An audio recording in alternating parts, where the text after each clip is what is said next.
Hello friends, जैसा कि आप जानते हैं बिहार पीसीएस का एग्ज़ाम अगस्त के महीने में होने वाला है, जो कि अब काफ़ी दिन नहीं रह गया है।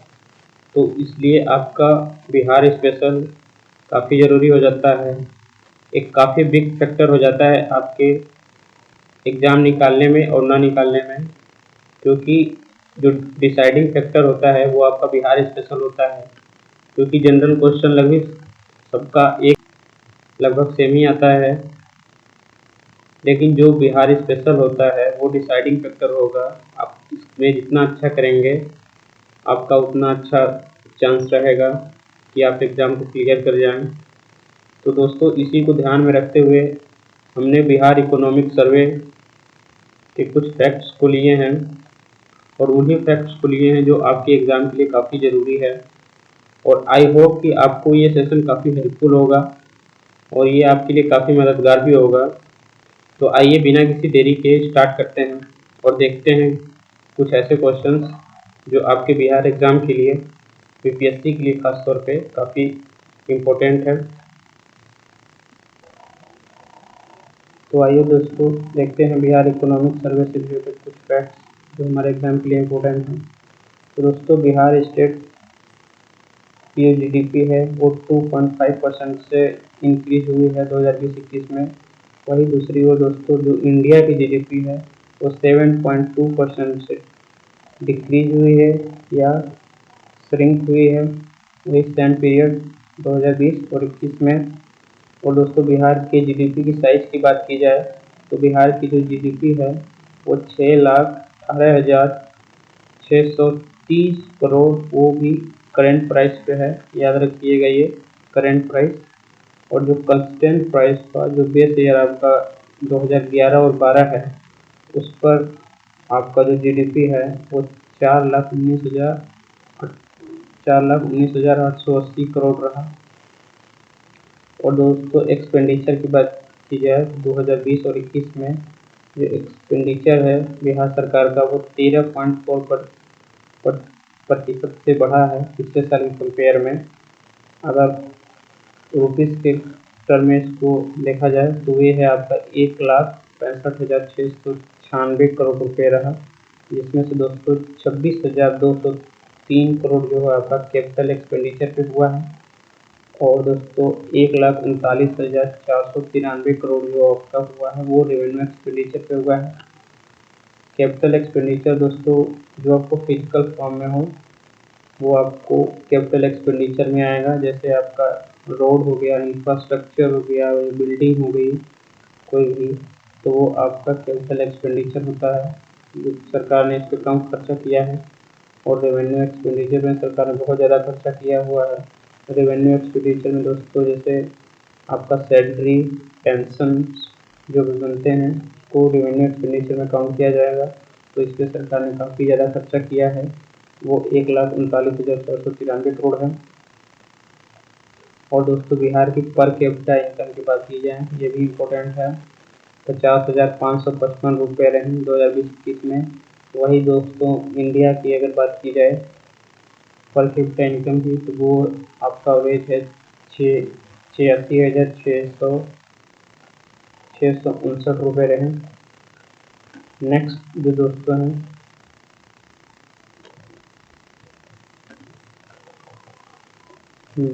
नेक्स्ट दोस्तों, जो बिहार सरकार को रिवेन्यू प्राप्त हुआ है, जिसमें से आपका रिवेन्यू रिसिप्ट जो सरकार को मिला है रिवेन्यू के थ्रू जो मिला है वो मिला है 1,28,168 रुपये। रिवेन्यू में दोस्तों आपका टैक्स भी आएगा और नॉन टैक्स भी आएगा। और कैपिटल रिसिप्ट में दोस्तों सरकार को मिला है 36,735 करोड़ रुपये मिले हैं। और दोस्तों, जो बिहार सरकार की फिस्कल डेफिसिट रही वो 3.47% रही, जो कि जीडीपी का शेयर होता है। और दोस्तों, जो परमिसिबल लिमिट है, जो लिमिट लगाया गया है सेंट्रल द्वारा, वो 3.5% है। तो ये दोस्तों आप देख सकते हैं कि बिहार सरकार ने फिस्कल डेफिसिट को मैनेज करके रखा है, इसको 3.5 से बढ़ने नहीं दिया। जबकि एक दूसरी तरफ विपरीत स्थिति थी, जहाँ पे एक तरफ कोरोना की बीमारी थी, वहीं दूसरी तरफ सरकार ने अपने फिजिकल डेफिसिट को कम ही करके रखा था। ये काफ़ी अचीवमेंट है बिहार सरकार की। नेक्स्ट है दोस्तों, जो बिहार की अगर ब्याज या ऋण की बात किया जाए तो बिहार का ऋण जो है आपका दोस्तों, ये अमाउंट है आपका 2,27,196 करोड़ रुपया है, 2020-21 के बीच में रहा। तो दोस्तों आपके बिहार के GDP का 36.7% रहा है, तो इसको आप याद रखिएगा। ये 2020 और 21 है। और दोस्तों अगर बिहार सरकार की जो भी कर्ज है उसमें से अगर पब्लिक डेब्ट से जो सरकार ने कर्जा लिया है वो आपका 78% है।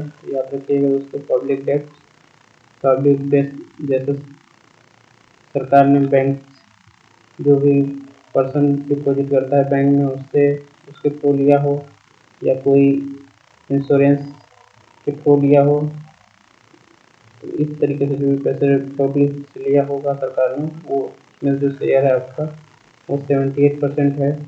और एक तरीके से हो सकता है जैसे सरकार ने कोई बॉन्ड इशू किया हो, उस बॉन्ड को पब्लिक ने खरीदा हो और उसके बदले में पैसा दिया हो, तो वो भी पब्लिक डेब्ट में ही आएगा। तो इसमें जो सरकार का लायबिलिटी है उसमें 78% रहा है पब्लिक डेब्ट का। नेक्स्ट जो दोस्तों है, ये ब्रीफ में इकोनॉमिक सर्वे का एक ब्रीफ व्यू है, आप इसको ओवरव्यू है जो इसको आप देख लीजिए, काफ़ी इंपॉर्टेंट है।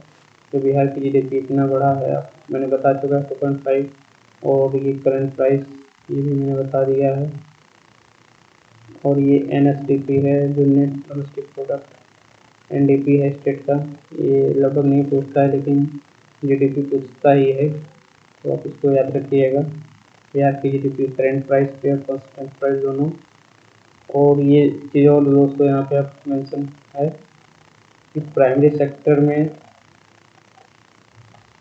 सेक्टर का GDP में कितना योगदान है, तो दोस्तों 19.2% का जो योगदान है प्राइमरी सेक्टर को, वो GDP में होता है। प्राइमरी सेक्टर में तो दोस्तों ऐसे इकोनॉमिक एक्टिविटी आती हैं जो नेचर के थ्रू हम एक्सट्रैक्ट करते हैं, जैसे एग्रीकल्चर हो गया, फिशरी हो गया, फॉरेस्ट्री हो गया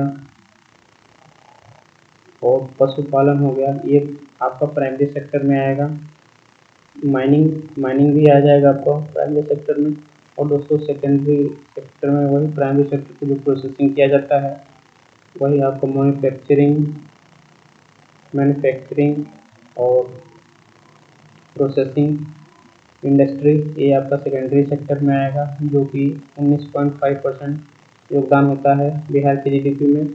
और बिहार के GDP में अगर टर्शरी सेक्टर या इसको सर्विस सेक्टर भी बोला जाता है, सर्विस सेक्टर में जैसे ट्रांसपोर्ट हो गया आपका, टीचिंग, हॉस्पिटल, स्टोर, ये आपका टर्शरी सेक्टर में आएगा। तो दोस्तों टर्शरी सेक्टर का जो परसेंटेज शेयर है वो 61.2% है। और यहाँ पे परसेंटेज दिया गया है कि तीनों सेक्टर में कितना कितना ग्रोथ हुआ है। तो प्राइमरी सेक्टर में दोस्तों 2.3% का ग्रोथ हुआ है, और सेकेंडरी सेक्टर में 4.8% का ग्रोथ हुआ है, और टर्शरी सेक्टर में 8.5% का ग्रोथ हुआ है। नेक्स्ट है दोस्तों एग्रीकल्चर और एलाइड सेक्टर में दोस्तों 19% जो वैल्यू एडिशन होता है प्रोडक्शन का, उसमें एग्रीकल्चर और एलाइड सेक्टर का 19% भागीदारी रहा। वैल्यू एडिशन जैसे किया दोस्तों, आपने गेहूँ उगाया और गेहूँ में आपने मैदा और चीनी मिलाया और उसको बिस्किट बनाया, तो ये दोस्तों अब ये वैल्यू एडिशन किया उसमें गेहूँ में अपने मैदा और चीनी, तो इस प्रकार से नया प्रोडक्ट बन गया। तो दोस्तों ये आपका वैल्यू प्रोडक्शन हो जाता है, वैल्यू एडिशन हो जाता है। तो दोस्तों इसका योगदान 19% रहा। वैल्यू एडिशन एग्रीकल्चर और एलाइड सेक्टर में 19% वैल्यू एडिशन किया गया। नेक्स्ट है दोस्तों जो फूड ग्रेन प्रोडक्शन हुआ है 17.95 लाख टन हुआ है 2020 और 21 में। इसको भी आप इम्पोर्टेंट नोट कर लीजिएगा, ये इम्पोर्टेंट है काफ़ी। Food grain production 17.95 lakh ton हुआ है, और ये तो दोस्तों काफ़ी इम्पोर्टेंट है, इसको आप लिख के रखिएगा कि कौन से डिस्ट्रिक्ट किस प्रोडक्शन में अग्रणी है। जैसे राइस में रोहतास आगे है, वीट में रोहतास आगे है, और मक्के में कटिहार डिस्ट्रिक्ट आगे है, पल्सेस में पटना डिस्ट्रिक्ट आगे है, और शुगर केन में वेस्ट चंपारण डिस्ट्रिक्ट आगे है। और दोस्तों सरकार ने ऑर्गेनिक कॉरिडोर डेवलप किया है 1700 एकड़ एरिया में, वो भी 13 डिस्ट्रिक्ट में, और इन 1700 एकड़ को ऑर्गेनिक C1 सर्टिफिकेट मिलेगा। दोस्तों ऑर्गेनिक कॉरिडोर घोषित करने का सरकार का यहाँ पे मकसद क्या है? सरकार इसको एक रिकॉग्निशन देना चाह रही है, और एक रिकॉग्निशन होने पे यहाँ के प्रोडक्ट्स का दोस्तों जो डिमांड होगा आपका वर्ल्ड लेवल पे होगा, इंडिया में भी होगा। यहाँ पे प्राइस किसानों को काफ़ी अच्छा मिलेगा, और किसानों की आमदनी भी इससे बढ़ेगी। तो दोस्तों, और जैसा कि आप लोग जानते हैं कि गवर्नमेंट भी ऑर्गेनिक फूड्स जो है उसको प्रमोट कर रही है, तो ऑर्गेनिक फूड हेल्थ के लिए भी बेनिफिट है। धीरे धीरे सरकार ऑर्गेनिक को डेवलप कर रही है या प्रमोट कर रही है, तो काफ़ी अच्छी चीज़ है ये। और दोस्तों हॉर्टिकल्चर को डेवलपमेंट करने के लिए भी सरकार ने कुछ स्कीम्स को प्रमोट किया है, जैसे इंटीग्रेटेड डेवलपमेंट हॉर्टिकल्चर जो कि 13 डिस्ट्रिक्ट में लागू होगा, और chief minister horticulture development scheme जो कि और 15 डिस्ट्रिक्ट में है।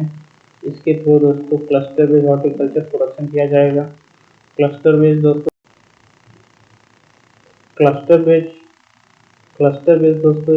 जो प्रोडक्शन होता है वो आपका, जैसे कि एक आप क्लस्टर हो गया, अब ये क्लस्टर एक ये हो गया, एक क्लस्टर ये हो गया, तो दोस्तों इस क्लस्टर में आपका एक स्पेसिफिक प्रोडक्ट होगा, और स्पेसिफिक प्रोडक्ट के लिए आपको एडवांस साइंटिफिक टेक्नोलॉजी या टूल्स दिए जाएंगे, और एडवांस साइंटिफिक वे से खेती होगा, जिससे क्या होगा दोस्तों, यहाँ पे आपका यील्ड जो है वो ज़्यादा पैदा होगा, तो इससे किसानों की आमदनी भी बढ़ेगी और प्रोडक्शन भी ज़्यादा होगा।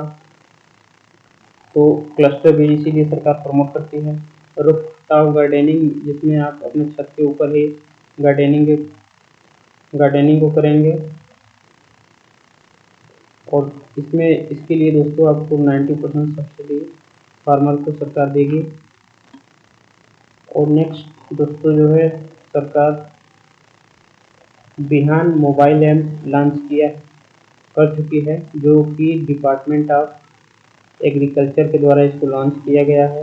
ये फार्मर सर्विसेज, इसमें जो भी फार्मर सर्विसेज हैं उनको इंटीग्रेटेड कर दिया जाएगा, और इसमें किसानों को जो भी मतलब उनको मदद की ज़रूरत हो या हेल्प की ज़रूरत हो या कोई नॉलेज की ज़रूरत होगा, तो इस ऐप के थ्रू उनको जो भी जानकारी चाहिए वो दिया जाएगा।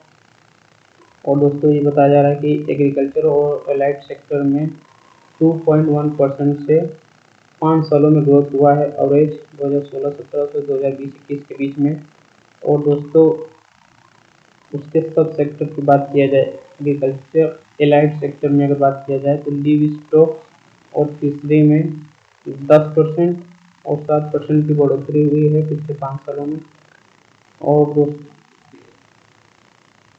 और 19% वैल्यू एडिशन, ये तो मैंने बता दिया है, एग्रीकल्चर एंड एलाइड सेक्टर में 19% का वैल्यू एडिशन हुआ है। नेक्स्ट है जो दोस्तों जो क्रॉप एरिया जो रहा है बिहार में, वो 72.97 लाख हेक्टेयर पे क्रॉप उगाया गया था 19-20 में। और दोस्तों क्रॉपिंग इंटेंसिटी 144% होता है। क्रॉपिंग इंटेंसिटी क्या होता है दोस्तों? क्रॉपिंग इंटेंसिटी जैसे एक साल में, मान लीजिए आपका 1 एकड़ ज़मीन है, आप इस 1 एकड़ ज़मीन में एक साल में आप एक ही फसल उगाते हैं, तो आपकी क्रॉपिंग इंटेंसिटी 100% होगी। अगर दोस्तों इस 1 हेक्टेयर खेत में आप एक साल में 2 फसल उगाते हैं, तो आपकी क्रॉपिंग इंटेंसिटी 200% हो जाएगी। तो दोस्तों जो इसका एवरेज है वो 140% हुआ है क्रॉपिंग इंटेंसिटी। 2019 और 20 में। और दोस्तों ग्रॉस इरीगेटेड एरिया जो रहा 19-20 में वो 54.35 लाख हेक्टेयर रहा। और दोस्तों जो स्टेट गवर्नमेंट का हर खेत तक सिंचाई का पानी ये इनिशिएटिव था, जो कि 7 निश्चय 2 प्रोग्राम के अंतर्गत था। इसके अंतर्गत सरकार सभी कल्टीवेटेड लैंड को इरिगेशन प्रोवाइड करने का अश्योरेंस देगी। इस बार दोस्तों जो एक्सपेंडिचर हुआ है इरिगेशन के लिए वो रहा है आपका 2114.87 करोड़ रहा है।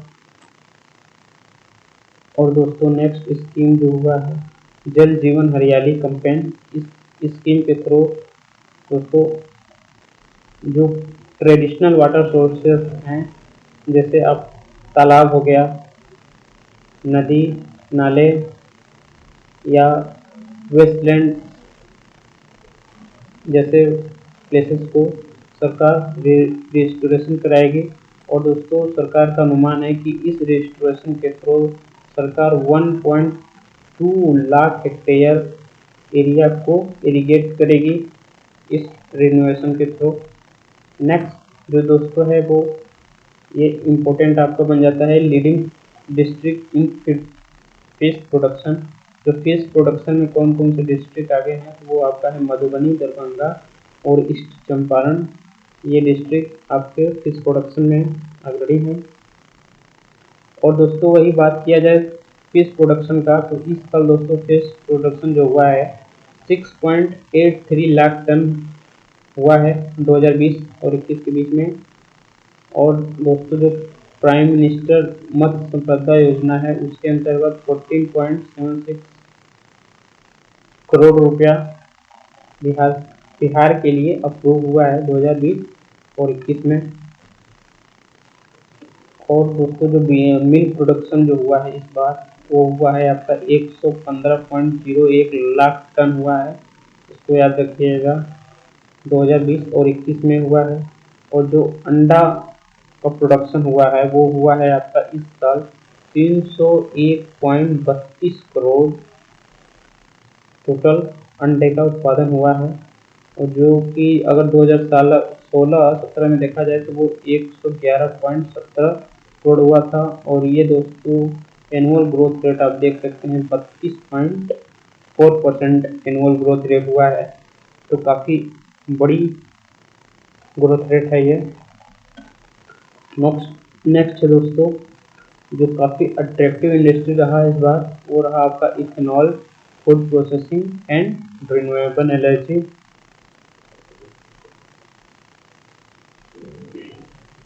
दोस्तों सरकार ने इथेनॉल की 159 यूनिट को इस्टेब्लिश करने का तो क्लियरेंस अभी मिल चुका है सरकार के द्वारा।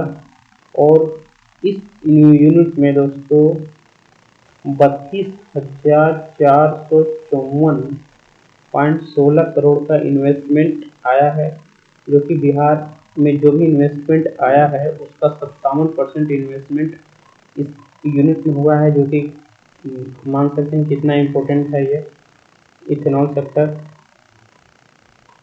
और नेक्स्ट है दोस्तों आपका वर्किंग पॉपुलेशन रेशियो।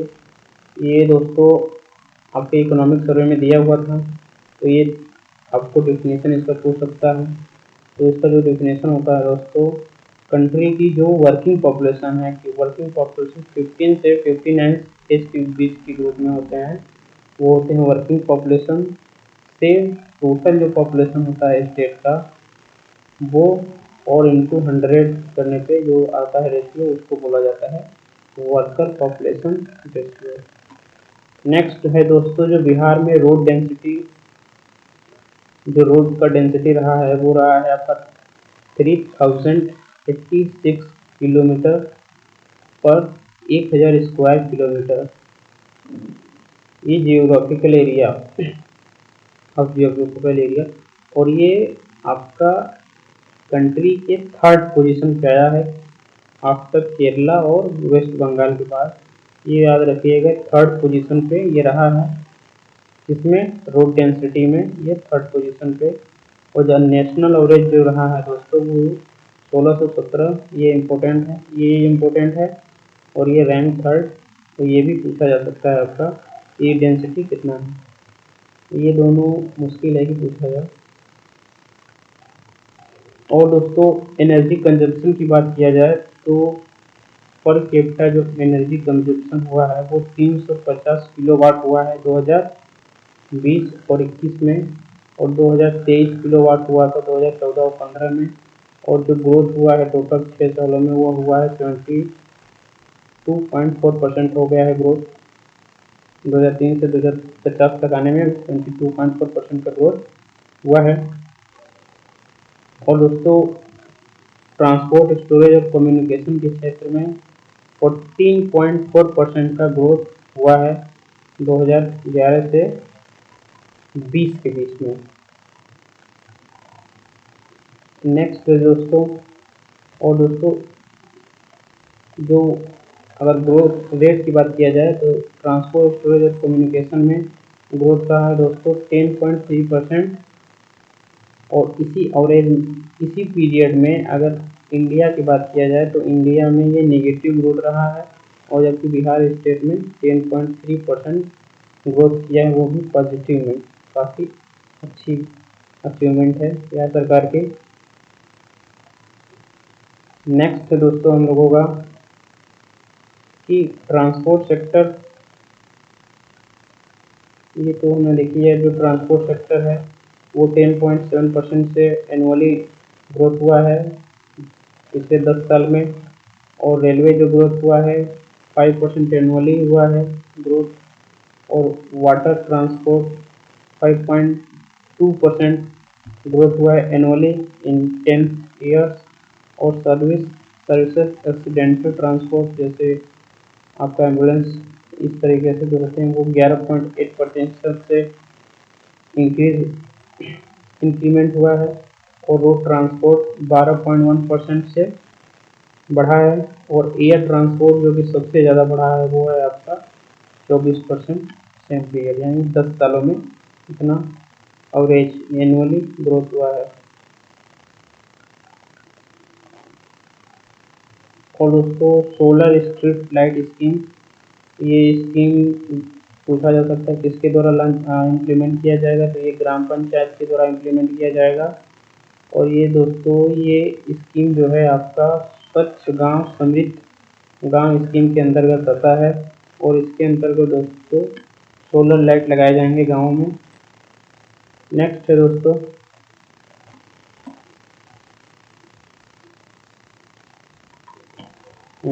दोस्तों अर्बन। दोस्तों जो 2011 का सेंसस है उसके अकॉर्डिंग जो अर्बनाइजेशन है बिहार में वो 11.3% है, लेकिन जो प्रेजेंट में अर्बनाइजेशन है वो 15.3% है। दोनों डाटा इंपॉर्टेंट है, इसको याद रखिएगा, आपके एग्जाम में डायरेक्ट क्वेश्चन पूछा जा सकता है। तो नेक्स्ट है दोस्तों हर घर नल का जल, इसके थ्रू सरकार 2021-22 तक हर एक घर में पाइपलाइन के थ्रू पानी पहुंचाने का कार्य करेगा। और सरकार का एस्टिमेट है कि सरकार लगभग 15.85 लाख हाउस होल्ड इससे बेनिफिट मिलेगा इस प्रोग्राम से। नेक्स्ट है दोस्तों 2020 और 21 के बीच में 270 बैंक ब्रांचेस खोले गए हैं, और उसमें से सबसे ज़्यादा जो SBI के द्वारा 115 ब्रांचेस खोले गए हैं। ये जो काफ़ी इम्पोर्टेंट है, इसको याद रखिएगा, SBI के द्वारा 115 ब्रांचेस खोले गए हैं। और प्राइवेट सेक्टर के द्वारा 92, ये उतना इम्पोर्टेंट नहीं है, लेकिन ये आपका काफ़ी इम्पोर्टेंट है।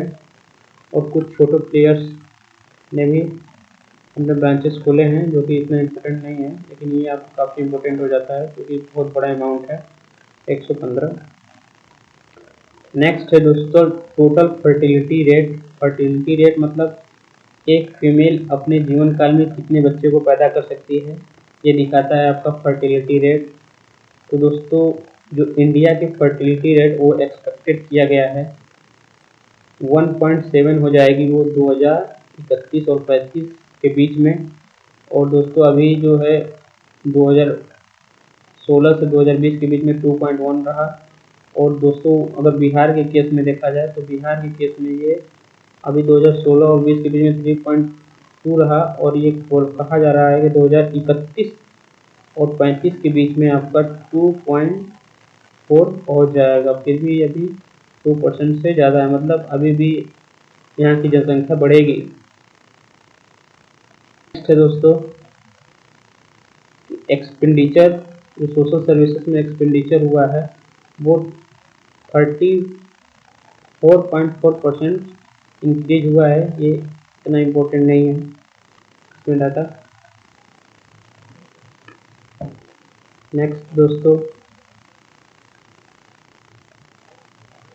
दोस्तों पॉपुलेशन प्रोजेक्शन के एनालिसिस में बताया जाता है कि 2036 तक जो वर्किंग पॉपुलेशन है जो 15 से 59 साल के बीच में होता है वो बिहार में सबसे ज़्यादा होंगे, और उनका जो शेयर होगा दोस्तों वो होगा 61.4% होगा 2036 के बीच में। और ये दोस्तों 53.5 जो कि 2011 में थे, ये बढ़कर 61.4% हो जाएंगे वर्किंग पॉपुलेशन बिहार में। ये भी इम्पोर्टेंट है, 61.4%। ये किसका प्रोजेक्शन है? आपका पॉपुलेशन प्रोजेक्शन का, तो इसको भी याद रखिएगा। 61.4 अभी 2011 में कितना था, ये सेंसस का सवाल है, ये भी आ सकता है आपका।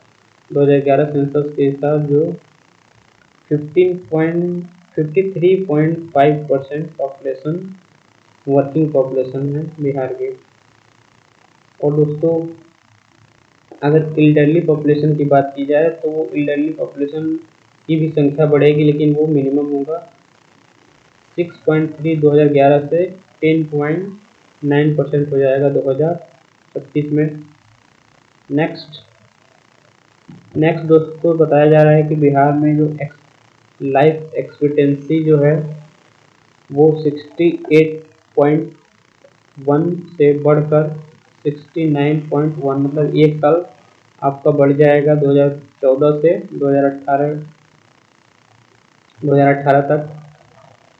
लाइफ एक्सपेक्टेंसी मतलब आदमी की जीने की क्षमता, आदमी कितना जीता है अपनी लाइफ में, ये बताता है life expectancy.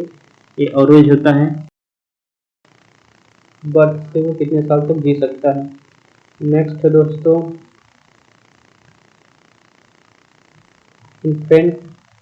Infant mortality rate. दोस्तों बिहार में जो इन्फेंट मोर्टलिटी रेट है वो 29 डेज है पर 1000 लाइव बर्थ, जो कि नेशनल फिगर से एक कम है, जो कि नेशनल फिगर जो है वो 13 है। मतलब मोर्टलिटी रेट जो इंडिया का है वो 13 है और बिहार का 29 है। तो बिहार ने मोर्टलिटी रोकने में काफ़ी अच्छा अचीवमेंट हासिल किया है। नेक्स्ट है दोस्तों प्रोजेक्शन किया जा रहा है दोस्तों कि जो चाइल्ड पॉपुलेशन है 0 से 18 के बीच में वो बिहार की 42% पॉपुलेशन 42% पॉपुलेशन जो है आपका 0 से 18 के बीच में है, और जो कि दोस्तों इंडिया के 12% चाइल्ड पॉपुलेशन अगर रहती है, अगर कहें दूसरी भाषा में कहें 12% जो बच्चे हैं वो भारत के वो बिहार में रहते हैं।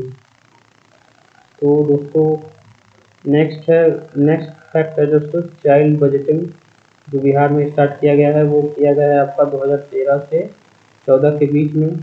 और चाइल्ड बजट में दोस्तों चाइल्ड के स्पेसिफिक वेलफेयर स्कीम्स जो चलाए जाते हैं चाइल्ड बजट के थ्रू किया जाता है, तो इसको याद रखिएगा। चाइल्ड बजट 2013 और 14 से स्टार्ट किया जा रहा है। और स्टेट गवर्नमेंट ने एक पोर्टल भी लॉन्च किया। 42% है बिहार के टोटल पॉपुलेशन का 18, और इंडिया के जो 12% जो बच्चे रहते हैं वो बिहार में रहते हैं अकेले। और बिहार में दोस्तों चाइल्ड बजट का जो प्रोसेस है वो 2012 और 13 से स्टार्ट किया गया। इसके अंतर्गत चाइल्ड स्पेसिफिक वेलफेयर स्कीम्स तैयार किए जाते हैं। और नेक्स्ट है दोस्तों स्टेट गवर्नमेंट ने पोर्टल ELOTS लॉन्च किया गया। इस पोर्टल के अंतर्गत दोस्तों बच्चों को टेक्स्ट बुक, एजुकेशन वीडियो और अन्य रिसोर्सेस प्रोवाइड किए जाएंगे। और ये दोस्तों क्लासेस 1 और 12 के बच्चों के लिए है।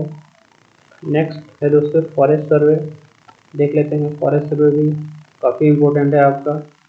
तो दोस्तों 2020 और 21 में जो फॉरेस्ट्री और लॉगिंग है, लॉगिंग दोस्तों जो पेड़ कटा हुआ होता है उसको बोलते हैं लॉगिंग, और उसका जो शेयर है दोस्तों 7.9% एग्रीकल्चर में। जो एग्रीकल्चर तो दोस्तों 2020 और 21 में जो फॉरेस्ट्री और लॉगिंग है उसका एग्रीकल्चर में शेयर 7.9% था। और फॉरेस्ट्री और टी कवर बिहार में 9,722 स्क्वायर किलोमीटर रहा 2021 में। और दोस्तों परसेंटेज में बात अगर किया जाए तो ये आपका 10.3% जियोग्राफिकल एरिया ऑफ बिहार ये फॉरेस्ट एंड ट्री कवर रहा। और हाईएस्ट फॉरेस्ट कवर जो दोस्तों रहा वो कैमूर, ये पूछा जा सकता है। उसके बाद वेस्ट चंपारण और रोहतास में रहा, ये इम्पोर्टेंट है आपका कैमूर, यहाँ पे हाईएस्ट फॉरेस्ट कवर देखा गया। नेक्स्ट है दोस्तों कि गवर्नमेंट्स के कुछ स्कीम हैं जिसमें कुछ सरकार ने अलॉट किए हैं, जैसे 200 करोड़ मुख्यमंत्री महिला उद्यमी और मुख्यमंत्री युवा उद्यमी के लिए 200 करोड़ रुपए अलॉट किए हैं सरकार ने। और दोस्तों एंटरप्रेन्योर प्रमोट करने के लिए ST SC और इकोनॉमिक बैकवर्ड क्लास के यूथ के लिए मुख्यमंत्री schedule caste schedule tribe EBS उद्यमी योजना लॉन्च किया है। और उसके थ्रू दोस्तों स्टेट गवर्नमेंट ने 1104.87 करोड़ का फंड रिलीज किया है।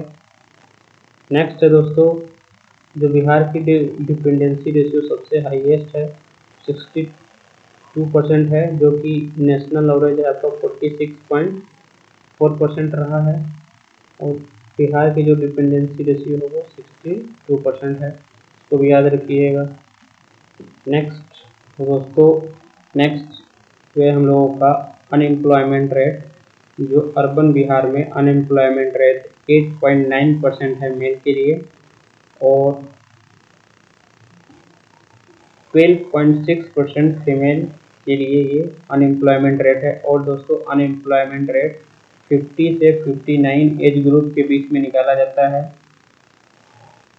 ये आप कंफ्यूज मत रहिएगा कि जो टोटल जनसंख्या है उसमें से आपका अनएम्प्लॉयमेंट निकाला जाता है, नहीं दोस्तों। जो पॉपुलेशन आपका 50 और 59 के बीच में बेरोजगार होगा उन्हीं को अनएम्प्लॉयमेंट माना जाता है। और दोस्तों नेक्स्ट है जो हम लोगों का 59.9 यानी 16% जो मेल वर्कर है वो सेल्फ एम्प्लॉयमेंट है, मतलब खुद का व्यवसाय किए हैं, वो उनकी जनसंख्या 16% है। नेक्स्ट जो दोस्तों है हम लोगों का कि जो मेल वर्कर बिहार के हैं वो ज़्यादातर किस एरिया में लगे हुए हैं, तो दोस्तों एग्रीकल्चर फॉरेस्ट्री एंड फिशिंग के क्षेत्र में लगभग 46% मेल वर्कर इसमें लगे हुए हैं। और कंस्ट्रक्शन वर्कर में दोस्तों 21% मेल वर्कर कंस्ट्रक्शन एरिया में लगे हुए हैं। और दोस्तों wholesale and retail trade repair motor vehicles के क्षेत्र में या टर्सरी सेक्टर भी बोल सकते हैं इसमें, तो 13.5% लगे हुए हैं। और फीमेल वर्कर की बात की जाए तो फीमेल वर्कर 2/3 ऑफ जो वर्कर हैं वो एग्रीकल्चर फॉरेस्ट्री और फिशिंग यानी प्राइमरी सेक्टर में लगी हुई हैं। तो दोस्तों आज के लिए इतना ही, मिलेंगे फिर नेक्स्ट वीडियो में बिहार के कुछ इम्पोर्टेंट फैक्ट्स के साथ। तब तक के लिए धन्यवाद। Thanks for watching.